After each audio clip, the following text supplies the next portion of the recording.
Okay, today I'm going to discuss about the software architecture patterns. Okay, मैंने अभी बताया था कि आप लोगों को कि पैटर्न बेसिकली क्या होता है. It's a way to design the architecture. ठीक है, as we know that architecture is a basically the blueprint of the any software system. ठीक है, जैसे किसी भी बिल्डिंग का आर्किटेक्चर पहले बनाया जाता है, उसके बाद ही उसे डेवलप किया जाता है. तो बात आती है कि उस आर्किटेक्चर को अपन कैसे बनाएंगे. तो पैटर्न्स के थ्रू अपन एक पैटर्न एक वे बताता है कि किस तरीके से किसी भी सॉफ्टवेयर के आर्किटेक्चर कैसे बनाते हैं. ठीक है, हर एक आर्किटेक्चर के लिए डिफरेंट डिफरेंट टाइप्स के पैटर्न्स यूज होते हैं. ठीक है, तो उन पैटर्न्स को बनाने के लिए बेसिक जो कंपोनेंट्स की ज़रूरत होती है, दैट इज़ दी जो एलिमेंट्स रिक्वायर्ड होते हैं वो आपके होते हैं software components, then the connectors, and then your constants and the system models. ठीक है,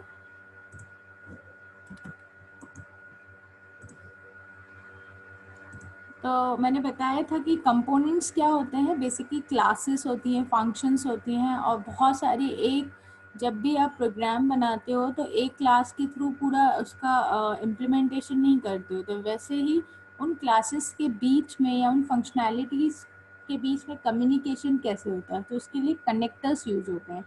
कनेक्टर्स किस फॉर्म में हो सकते हैं? Message passing. जैसे आपने कोई फंक्शन कॉल किया और पैरामीटर पास किया, तो एक फंक्शन से दूसरे फंक्शन पे कोई भी अपन ने पैरामीटर्स पास कर दिए.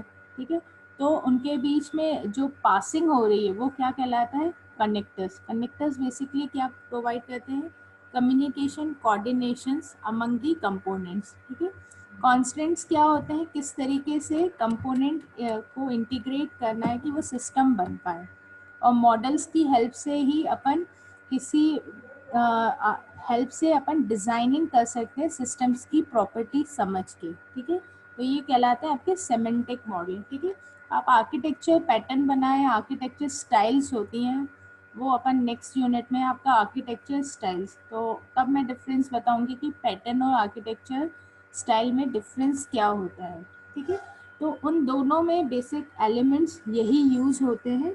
आपके कंपोनेंट्स जो कि फंक्शनैलिटी प्रोवाइड करते हैं, फंक्शंस परफॉर्म करते हैं, कनेक्टर जो कि उन कंपोनेंट्स के बीच में कोऑर्डिनेशंस परफॉर्म करते हैं, और कॉन्स्टेंट्स वो कि किस तरीके से एक कंपोनेंट्स को दूसरे से इंटीग्रेट करना है. तो कॉन्स्टेंट्स, रूल्स, प्रोटोकॉल्स, कौन सी चीज़ें होंगी जिसकी हेल्प से अपन उनको इंटीग्रेट करेंगे.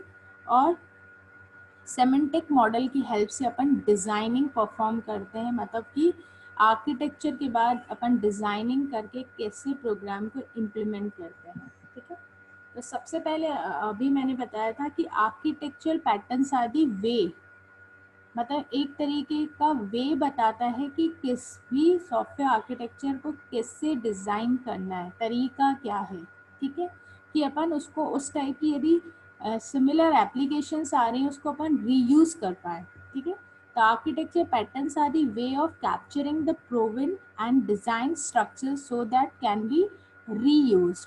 The software architect have been looking for the ways to capture and reuse the architecture knowledge that proven successfully in the past. ठीक है, तो अलग अलग एप्लीकेशंस के लिए अलग अलग आर्किटेक्चर पैटर्न्स यूज होते हैं. ठीक है, अपन वही आगे पढ़ेंगे कि कौन कौन से पैटर्न्स होते हैं और किस टाइप की एप्लीकेशंस के लिए यूज होता है. ठीक है, ये एक जनरलाइज्ड एप्लीकेशन है कि एक तरीके से रीयूजेबल सॉल्यूशंस प्रोवाइड करता है जो भी कॉमन अक्रेंग प्रॉब्लम्स आती हैं सॉफ्टवेयर आर्किटेक्चर में.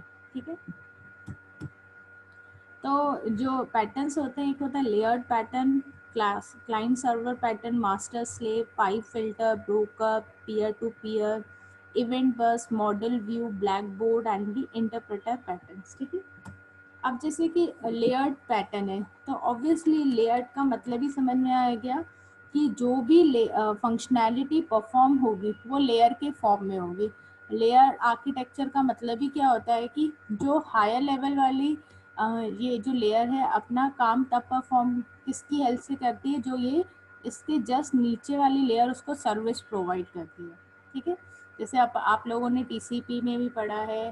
ठीक है। TCP IP मॉडल में पढ़ा है कि presentation layer, then the application आपका लेयर रहता है। ये सारी मतलब एप्लीकेशन इनके बेसिस पे फंक्शनैलिटी, मतलब कि लोअर लेयर सर्विसेज प्रोवाइड करता है अपनी जस्ट अपर लेयर को, ठीक है। तो इसमें लेयर टू लेयर तो कनेक्टेड रहते हैं, मतलब इस लेयर पे जितने भी कंपोनेंट, क्योंकि एक लेयर का दूसरे लेयर से इंटरकनेक्शन रहता है पर डिपेंडेंसी नहीं रहती है। ये लेयर की खुद की फंक्शनैलिटी होगी, इस लेयर की दूसरे की खुद की फंक्शनैलिटी होगी, इसकी इस लेयर की खुद की फंक्शनैलिटी होगी। तो इस लेयर आर्किटेक्चर पैटर्न में अपन क्या करते हैं कि सारे कंपोनेंट्स को लेयर के फॉर्म में ऑर्गेनाइज करते हैं हॉरिजेंटली, और सेल्फ इंडिपेंडेंट होते हैं वो सारे कंपोनेंट्स, ठीक है। फंक्शंस जो भी होते हैं सेल्फ इंडिपेंडेंट रहते हैं, मतलब एक दूसरे से कनेक्टेड होते हैं पर डिपेंडेंट नहीं होते हैं, ठीक है। जैसे कि प्रेजेंटेशन सपोज करो ये लेयर है, इसका काम क्या है, जितने भी यूज़र इंटरफेसेस हैं वो अपन इसमें परफॉर्म करेंगे, ब्राउज़र आर्किटेक्चर वो अपन इस लेयर पे परफॉर्म करेंगे, ठीक है। और यहाँ पर बिजनेस लेयर एक है, ठीक है। तो उसका काम जो भी रिक्वेस्टेस आ रही हैं उनको जो भी बिजनेस रूल्स हैं उनको एग्जीक्यूट करना, उसकी रिस्पॉन्सिबिलिटी वो होगी। जो भी रिक्वेस्ट आ रही है उसके अकॉर्डिंग कौन कौन से रूल्स एग्जीक्यूट करने, प्रोटोकॉल्स एग्जीक्यूट करने, वो बिजनेस लेयर का काम रहेगा, ठीक है। तो यही अभी मैंने भी बताया कि सारे कंपोनेंट्स को अपन हॉरिजेंटली ऑर्गेनाइज करते हैं, और ये सबसे ट्रेडिशनल मेथड रहता है। मतलब ये बेसिकली आप लोगों से कोई पूछे कि लेयर पैटर्न कहाँ यूज़ होती है, तो जितनी भी जनरल डेस्कटॉप एप्लीकेशंस बनी है या ई कॉमर्स वेब एप्लीकेशन, वहाँ पर जो आर्किटेक्चर बनता है, ठीक है, वहाँ पर कौन सा आर्किटेक्चर पैटर्न यूज़ होता है, आपका लेयर्ड आर्किटेक्चर पैटर्न यूज़ करते हैं, ठीक है। तो जितनी भी डेस्कटॉप एप्लीकेशंस होती हैं या वेब एप्लीकेशंस होती है, वहाँ पर अपन कौन सा आर्किटेक्चर पैटर्न यूज़ करते हैं, लेयर्ड आर्किटेक्चर पैटर्न, ठीक है। तो इसमें अभी मैंने एग्जांपल जो बताया था कि presentation layer would be the responsible for handling the all user interfaces and the browser communication logic, whereas business layer would be responsible for executing the specific business rule associated with the request, ठीक है। इसका मतलब ये है कि हर एक layer की खुद का रोल और रिस्पॉन्सिबिलिटी होती है अपनी एप्लीकेशन, उस एप्लीकेशन में, ठीक है। तो जैसे कि यूज़र इंटरफेस सर्विसेज, बेसिकली जितनी भी एप्लीकेशंस बनाते हैं यूजुअली उसमें 4 लेयर्स ही होती हैं, presentation, application, business logic layer, ठीक है, डेटा एक्सेस लेयर, ठीक है। तो इनके बेसिस पर ही अपन उसका आर्किटेक्चर पैटर्न बनाते हैं, ठीक है। तो डेस्कटॉप और आपके जितनी भी ई कॉमर्स एप्लीकेशंस बनती है usually they are following the layered architecture pattern, ठीक है। नेक्स्ट आपका आता है कौन सा पैटर्न, मास्टर स्लेव पैटर्न, ठीक है। मास्टर स्लेव पैटर्न मतलब कि एक कंपोनेंट मास्टर की तरह बिहेव करता है और उसके अंदर जितने भी काम करते हैं स्लेव, वो बेसिकली मास्टर का काम क्या रहता है, वर्क को डिस्ट्रीब्यूट कर देना उसके अंडर में जितने भी स्लेव कंपोनेंट्स हैं, ठीक है।